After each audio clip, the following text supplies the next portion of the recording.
하나님,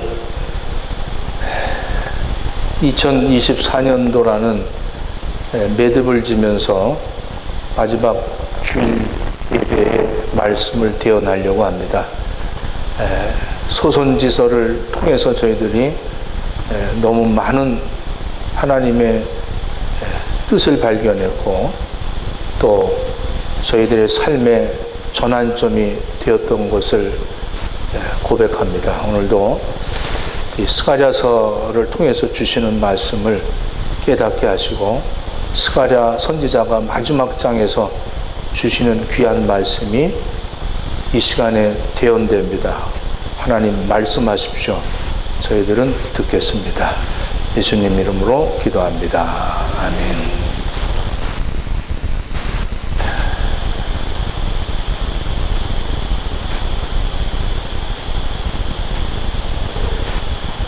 제목을 예루살렘에서 생긴 일, 이렇게 꼭 영화 제목 같잖아요. 무슨 어디서 생긴 일, 이렇게 생긴 일. 유대인들은 이런 얘기를 해요. 세계가 존재하는 것은 예루살렘이 있기 때문이다.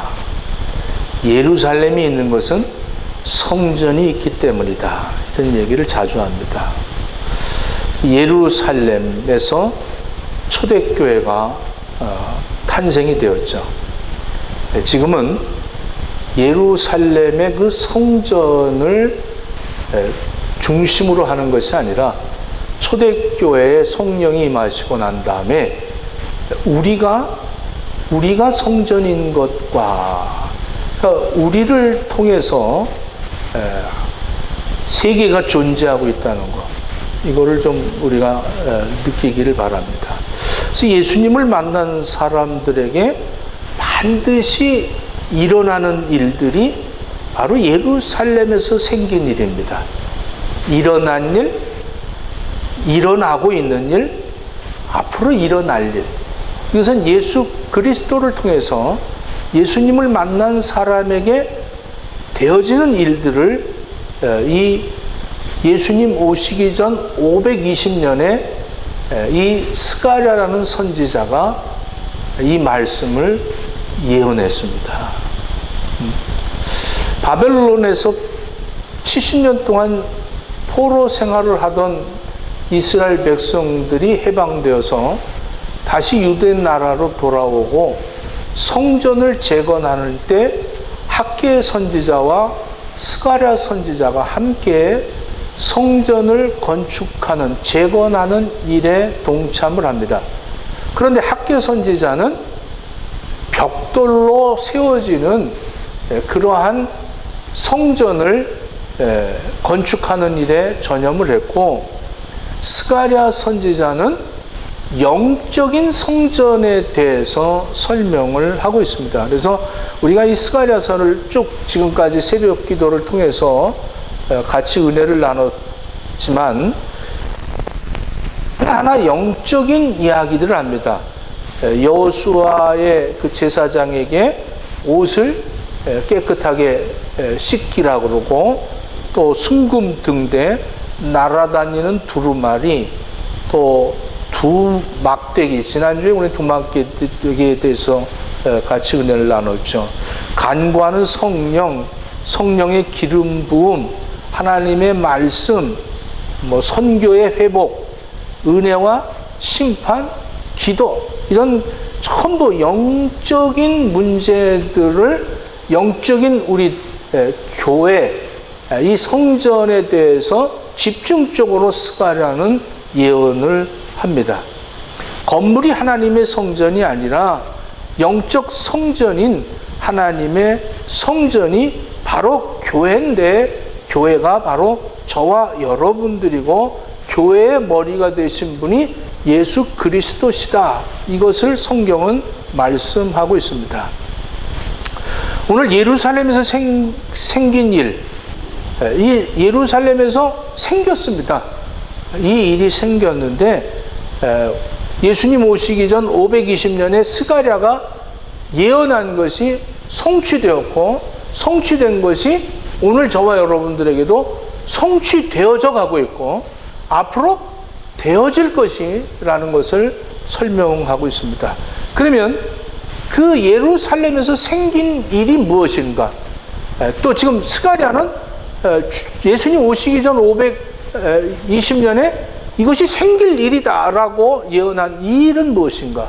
또 우리가 지금 그 생긴 일을 경험하고 생기고 있는 일들, 그리고 앞으로 생길 일들을 우리가 지금 우리에게 생겨지고 있는 일들, 생겨진 일과 생겨지고 있는 일들, 그리고 생겨질 일들이 무엇인가를 이 말씀 속에서 스가랴를 마무리 지려고 합니다.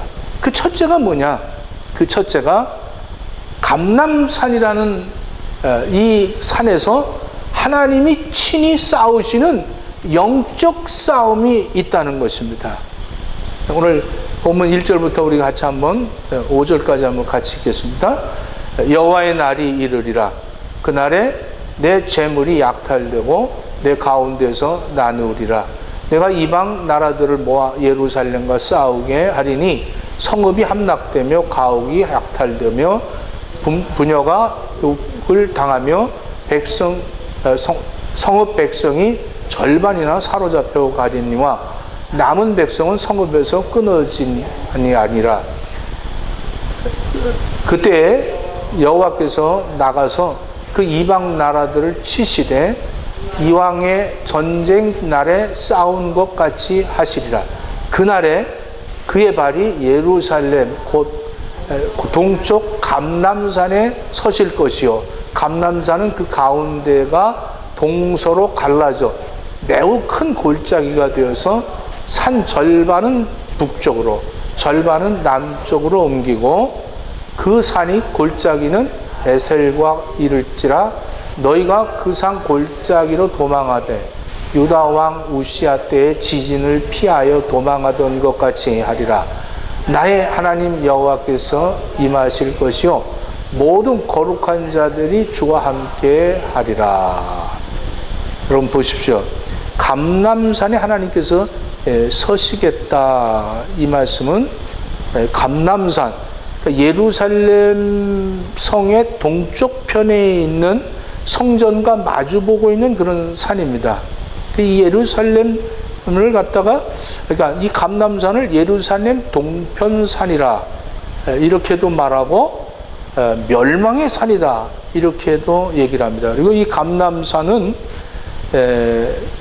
이 예수님이 부활하실 때에 부활의 역사가 이 감람산에서 있을 것이라고 해서 이 감람산에는 무려 15만 명의 이 묘지들이 있습니다.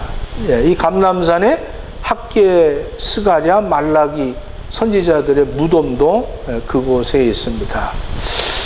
그때에 이 3절에 보니까 그때에 여호와께서 나가사 그 이방 나라들을 치시되 이왕인 전쟁 날에 싸운 것 같이 하시리라. 그날 그때, 이것을 스가랴 때가 아니라 스가랴가 지금 예언하는 거죠. 그날이 되면 그때에 감람산은 영적 전쟁의 현장이 될 것이다. 치열한 전쟁이 일어날 것이다. 그 발이 예루살렘 앞 동쪽 감람산의 4절을 보니까 거기에 서실 것이고 감람산은 그 한가운데가 동서로 갈라져서 매우 큰 골짜기가 되어서 산 절반은 북쪽으로 산 절반은 남쪽으로 옮기리라. 감람산에서 마지막 시대에 큰 싸움이 일어난다는 그런 말일까요? 그게 아닙니다. 누가복음 19장에 보면 예수님이 감람산에서 앞으로 예루살렘이 될 일을 보시고 우셨던 장면이 나옵니다. 또 마태복음 24장, 25장 이 두 장에서 예수님이 제자들과 함께 감람산에 올라가서 마지막 될 일들을 말씀을 하셨어요. 그러니까 예수님이 잡혀 죽기 전날까지 예수님은 이곳에 계셨어요. 이 감람산에. 이 겟세마네라고 이렇게 이름을 붙였는데, 겟세마네라는 것은 기름을 짠다는 뜻입니다. 예수님께서 누가복음 22장 44절에 힘쓰시고 애쓰고 더욱 간절히 기도하시니 땀이 땅에 떨어지는데 핏방울같이 되었더라. 그래서 여기를 겟세마네 동산이다. 기름을 짠 것처럼 예수님이 얼마나 힘드셨으면 그렇게 기도를 간곡하게 하시는데 땀이 떨어지는데 핏방울이었더라. 이렇게 말씀하고 있습니다. 요한복음 13장에서도 예수님이 이제 최후로 십자가에 못 박혀 돌아가시기 위해 잡히시던 전날 밤 떡을 떼어서 제자들과 만찬을 하고 계실 때예요. 그때 너희 중에 이 떡 먹는 자들이 나를 팔 것이다. 요한복음 13장 26절에 이렇게 말합니다. 예수께서 대답하시되 내가 한 조각을 찍어다가 주는 자 그니라 하시고 곧 한 조각을 찍어다가 가롯 시몬의 아들 유다에게 주시니 조각을 받은 후 곧 사단이 그 속에 들어간지라. 이렇게 말합니다. 그러니까 예수님은 로마 병정에게 잡혀서 로마 병정에 의해서 십자가에 못 박힌 것이 아니라 사탄과의 싸움인 거예요. 영적 싸움이에요. 그러니까 사탄과의 싸움을 하시는 것이지 그냥 외모적으로는 그러한 영향력, 그런 힘들에 의해서 예수님이 결박을 당하시고 머리에 가시관을 쓰시고 그리고 대못으로 그 나무판에 박히시는 이러한 과정을 겪으시지만 진정한 영적 싸움을 하고 계셨다는 거예요. 그러니까 마귀와의 싸움을 하고 계셨던 거예요. 예수님이 십자가에 죽는 것이 유대인들의 고발과 로마 총독의 어떤 선고를 통해서 되어진 것이 아니라 사탄의 세력과 지금 싸우시는 역사라는 거예요. 이것을 지금 스가랴는 예수님이 오시기도 전 이 말씀을 그들에게 예언했고 이 말씀이 우리보다 2000년 전에 예수님이 오셔서 이 사건을 이루신 것이 바로 우리가 그 예수 그리스도를 믿는다는 것입니다. 할렐루야. 예수님이 이 영적 싸움을 하는 순간에 감람산에서 남과 북이 그 골짜기가 쫙 갈라져게 되었다는 겁니다. 그러니까 생명의 아들로 예수님이 오셔서 그분이 그 생명이 있는 아들이 그분이 생명을 전하기 위해서 영생을 얻게 하기 위해서 그 십자가에 죽으시는 이 사건, 이 영적 싸움에서 예수님이 승리를 하시죠. 그래서 예수님이 있으면 생명이 있는 것이고 예수님이 이 둘로 나누어지는 거예요. 아주 골짜기가 깊어지는 거예요. 북쪽과 남쪽으로 나누어졌다는 거예요. 감람산은 하나님의 말을 믿느냐 안 믿느냐 커다란 골짜기를 이루었다. 그래서 기드온의 골짜기 여호사밧의 골짜기다. 이렇게 말합니다. 이 여호사밧이라는 것은 하나님의 심판하신다는 뜻입니다. 하나님의 심판은 오직 예수 그리스도에 대한 믿음에 따라서 달라지는 거예요. 마가복음 16장 16절에 보면 믿고 세례를 받는 사람은 구원을 받을 것이요 믿지 않는 사람은 정죄를 받으리라. 이렇게 말합니다. 그러니까 우리를 구원하시기 위해서 예수님이 감람산에서 영적 싸움을 하셨습니다.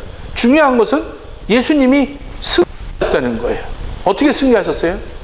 그러면 땀방울이 핏방울 같이 기도하시고 그때 누가복음 22장 42절에 보면 천사가 하늘로부터 와서 예수님께 나타나서 힘을 더해줬다는 거예요. 기도를 도와줬다는 거예요. 우리들도 금요 기도회 때 보면 전도사님들 막 기도하는데 갑자기 막 그 힘을 돋아주는 그런 거를 느껴져요. 오늘도 허대원 전도사님이 대표 기도하는데 갑자기 기도하면서 막 뜨겁게 누군가 천사가 옆에서 힘을 북돋아주는 그러한 그 기도할 때 그런 역사가 나타나는 거예요. 여러분 그런 기도 해보십시오. 할렐루야. 그런 기도에 참석을 해보세요. 뭐 내가 기도하는데 막 갑자기 구하지 않아야 할 것까지 막 구하게 돼요. 예? 에디오피아를 위해서 기도하고 갑자기 뭐 이상한 기도를 하는 거예요. 예? 전혀 상상지도 못했던 그런 기도가 막 나오는 거예요. 이렇게 천군 천사가 도와주는 기도에 체험을 한 사람들은 자꾸 그런 기도를 하는 영적 싸움을 느껴지는 거예요.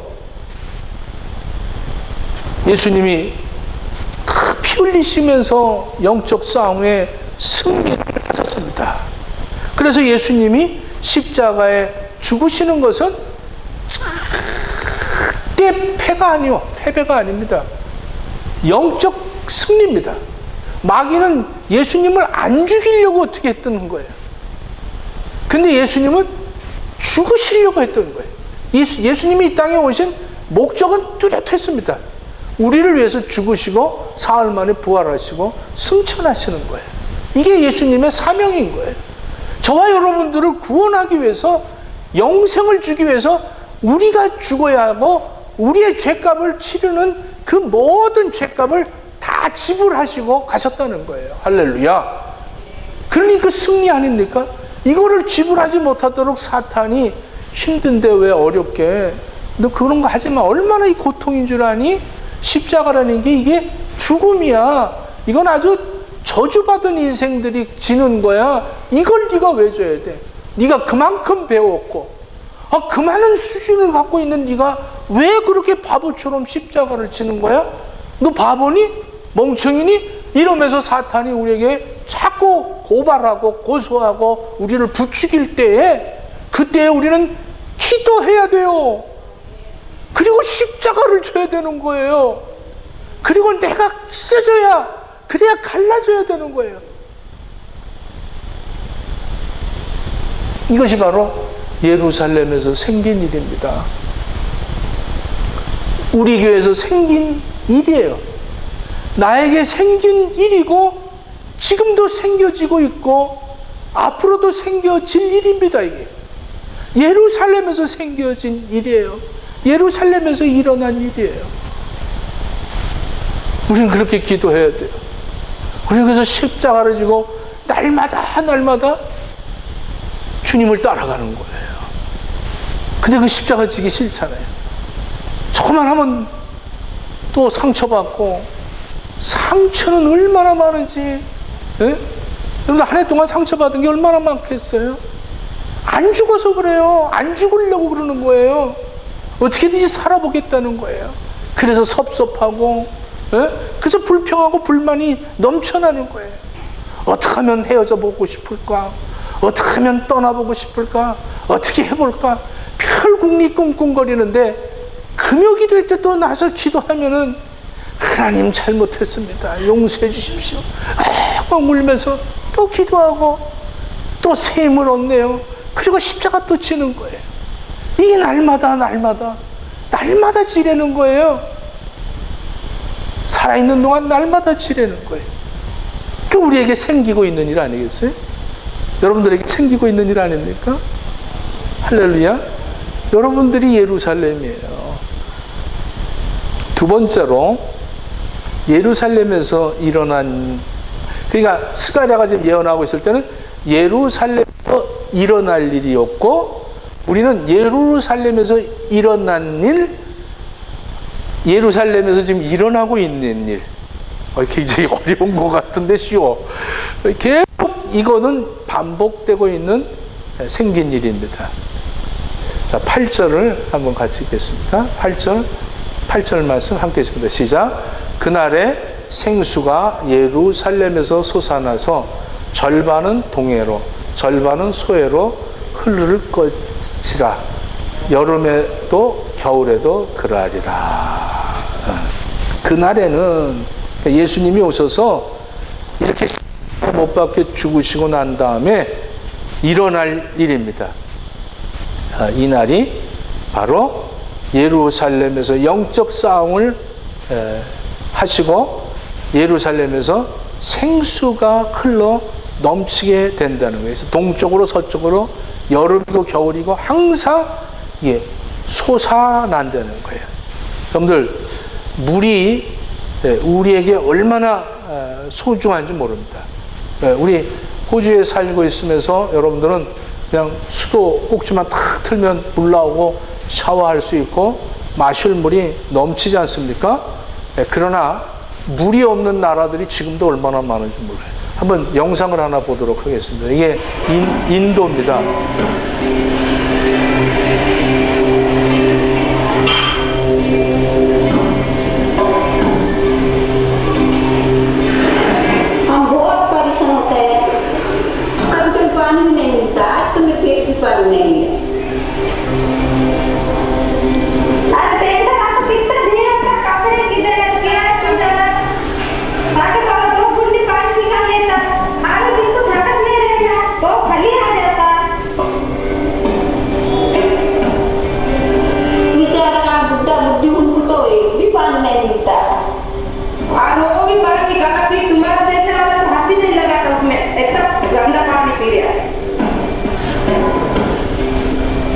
됐습니다. 여기까지는 됐습니다.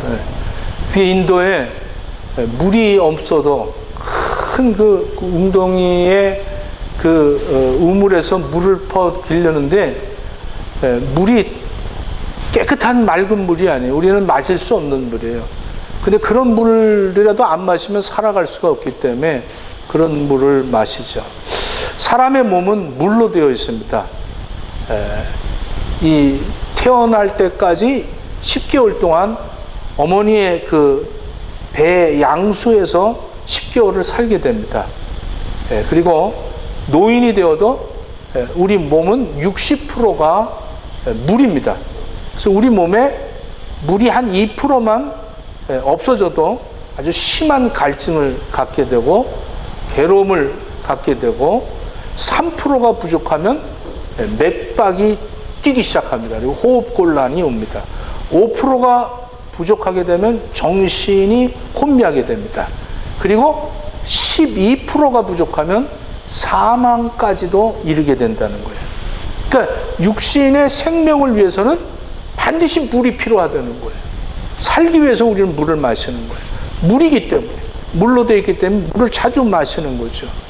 그러면 내 육체를 물로 되어 있고 물을 마시고 영적인 생명도 영적인 영혼의 생수가 필요하지 않겠습니까?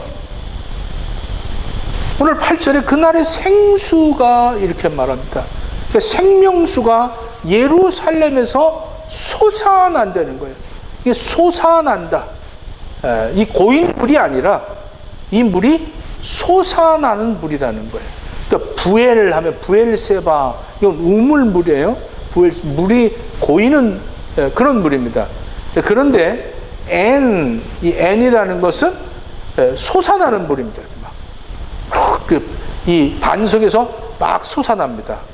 그래서 에인 하롯이라고 합니다. 에인 하롯이라고 하는데 기드온이 300명 용사들이 마신 샘이 바로 이런 샘입니다. 스프링 워터라고 그러죠? 막 이렇게 솟아나는 그런 물입니다. 예루살렘에서 이게 솟아난다는 거예요. 예루살렘. 이게 되어질 일이고 된 일이고 우리가 좀 되어져 가고 있는 일입니다.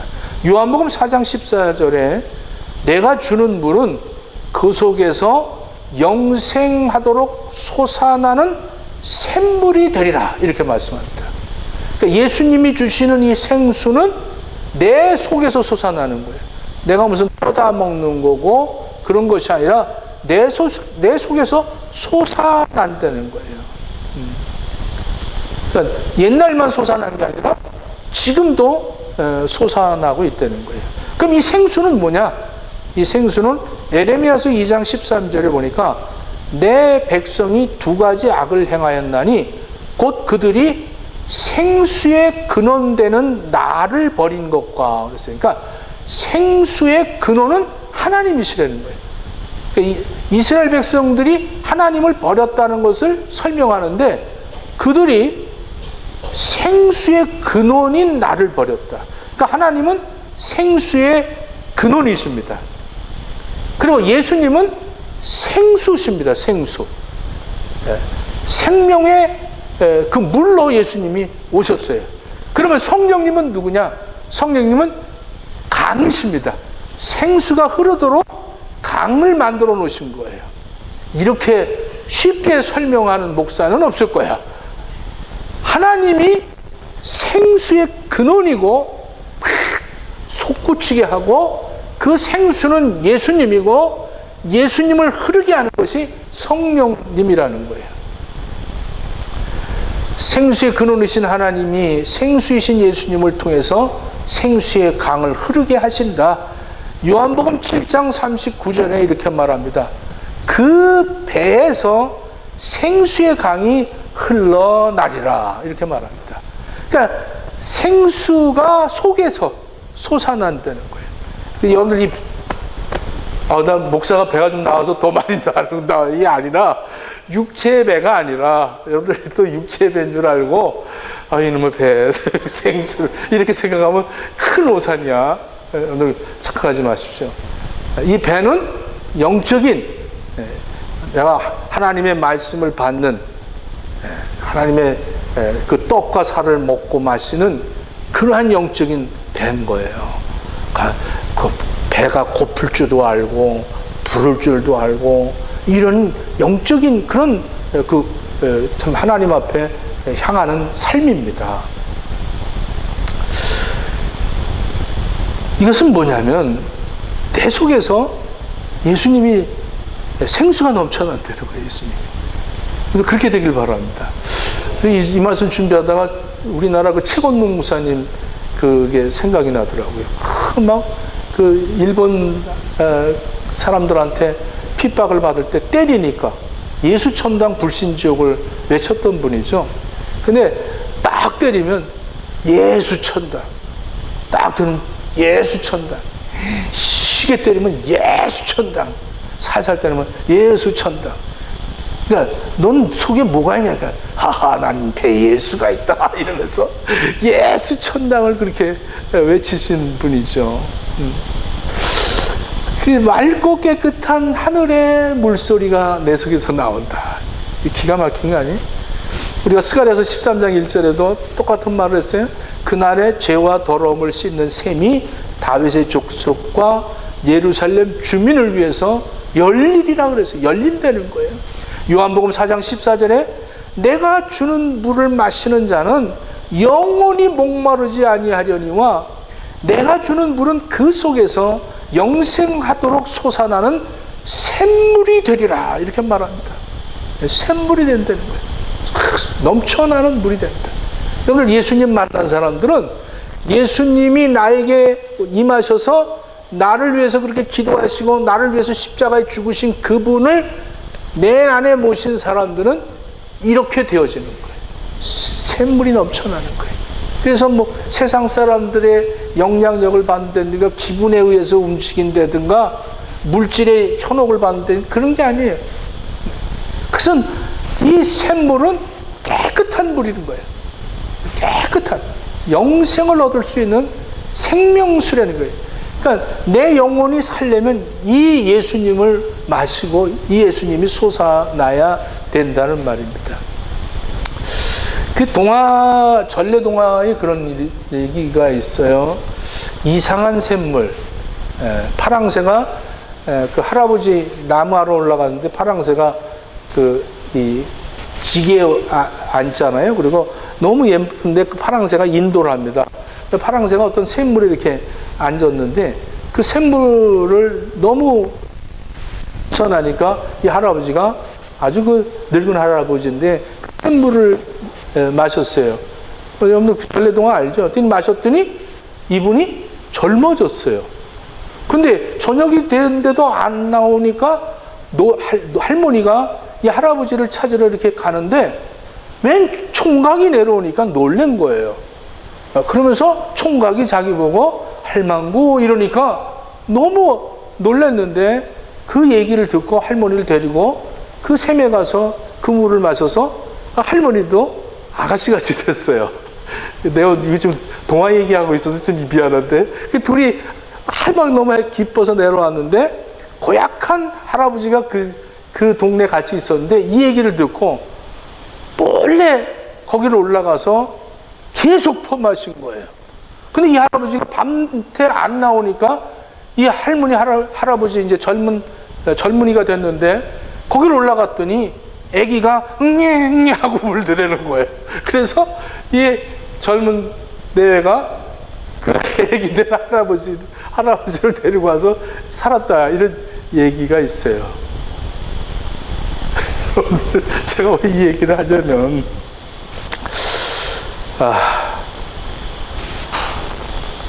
자꾸 이상한 이런 거룩한 척하고 좀 그러지 말았으면 좋겠어. 아주 의로운 척하지 말았으면 좋겠어. 정말 필요한 생수가 되었으면 좋겠어. 근데 자꾸 고상한 척하고 이러면서 애기같이 그렇게 살려고 하는데, 참 안타까운 사람들 많습니다. 요한계시록 7장 17절에 보면, 보좌 가운데 계신 어린 양이 그들의 목자가 되사 생명수 샘을 인도하시고, 그러니까 목자 예수님이 생명수 샘으로 인도하신다는 거예요. 요한계시록 21장 6절에도 내가 생명수 샘물로 목마른 자에게 값없이 주겠다. 그러니까 영생하도록 솟아나는 이 샘물이 바로 예수 그리스도라는 거예요. 예수님은 쉬지 않고 솟아나는 샘물이십니다. 누구나 마시도록 하시는 샘물입니다. 나만 목 죽이는 게 아니라 나는 넘치고 나한테서 넘쳐나서 자꾸 예수님이 자꾸 솟구치는 거예요. 갈수록 솟구치는 거예요. 나는 행복합니다. 죄사함 얻었으니 이 세상 무엇과도 바꿀 수 없어요. 내 안에서 이 사랑이 넘쳐나서 이 세상에 못 채울 것이 없습니다. 아까 누가 특성을 그렇게 살아야 되는 거예요. 내 마음에서 막 사랑이 넘쳐나서 못 채울 것이 없는 거예요. 그 왼수 같은 남편의 마음에도 이 사랑이 채워지고, 여러분들의 가정에 채워지고 막 채워지는 거예요. 할렐루야. 이게 솟아나는 거지. 나만 먹으면 안 돼 하면서 나만 잘 먹고 뭐 잘 살고 이러고 하고 그러고 살지 말라는 거야. 나눠야지. 나누고 섬기고 베풀어야 되지 않아요? 애굽에서 나온 이스라엘 백성들, 그 광야 40년 동안에 그들에게 먹이신 물들을 보십시오. 반석을 쳐서 물이 넘쳐나도록 해서 모두가 목마름을 채우지 않습니까?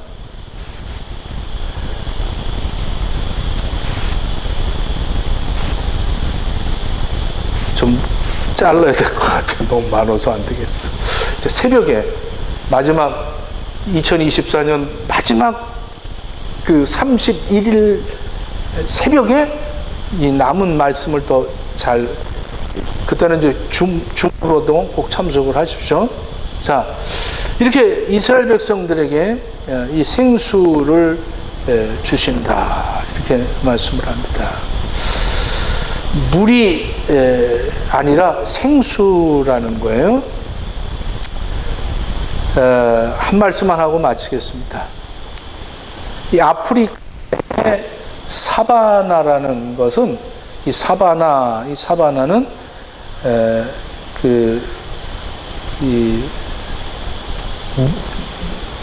나무가 자라지 않는 그런 이 목축 풀들은 있고 작은 나무들은 있지만 어떤 숲이 우거지지 않은 그런 사막 같은 곳입니다. 그래서 이 사바나가 지금 이 아프리카에 너무 가뭄이 들어서 물이 없어요. 그래서 이 많은 짐승들이, 동물들이 물을 찾아서 물 전쟁이 일어납니다. 그래서 이제 호수가 점점 줄어드니까 이 물이 있는 곳에 뭐 악어도 거기서 이제 존재를 하겠죠. 그럼 뭐 사슴, 토끼, 이 약한 짐승들은 그 물 한 모금을 마시기 위해서 얼마나 많은 그 위기를 모면해야 되는지 몰라요, 막. 근데 그 아프리카 이 사바나에서 가장 짐승의 왕이 누구냐면 라이온입니다. 하고 물 한번 톡톡 먹고 저는 물 마시려고 그러면 막 그러고 막 잡아먹고 이러는 거예요. 그래서 그거를 갖다가 촬영한 몇 년을 그렇게 촬영을 한 그 분이 이 아프리카의 동물의 왕은 라이온이 아니었다, 물이었다, 이렇게 얘기를 하더라고요. 참 우리들이 뭐 가진 거 많고 배운 거 많고 힘이 있고 권력이 있고 그냥 사람들 막 이렇게 업신여기고 이러면서 자신만만하게 산다 할지라도 생수가 없으면 이 산이 갈라져서 골짜기가 되듯이 예수가 없으면 죽는 거예요. 만왕의 왕이신 예수님이 우리에겐 필요합니다. 물이 없으면 죽는 거예요. 생수가 없으면 우리는 죽을 수밖에 없는 거예요. 이것이 오늘 우리에게서 나오는 거예요. 여러분들이 이 생수가 솟아나기를 축원합니다. 할렐루야. 그래서 이제 우리 교회는 딱 보면 아우 시원해라. 저기도 나오네. 저기도 예수 나오네. 저기도 예수 나오네. 뭐 시원하게 되길 바랍니다. 근데 아직도 없으면 이 사람은 영원한 불구덩이 속에서 꺼지지도 않는 구덩이, 그 불구덩이에서 살아야 할 존재니 우리가 거기다가 생수를 공급해 줘야 되지 않겠어요? 이거 마셔야 산다. 그래서 그 사람도 또 탁 마시면 그 안에서도 생수가 또 넘쳐나는 거예요. 할렐루야.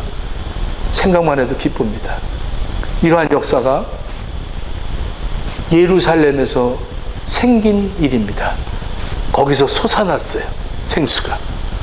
오늘 저와 여러분들에게서 생기고 있는 일입니다. 이 생수가 넘쳐나기를 예수님 이름으로 축원합니다.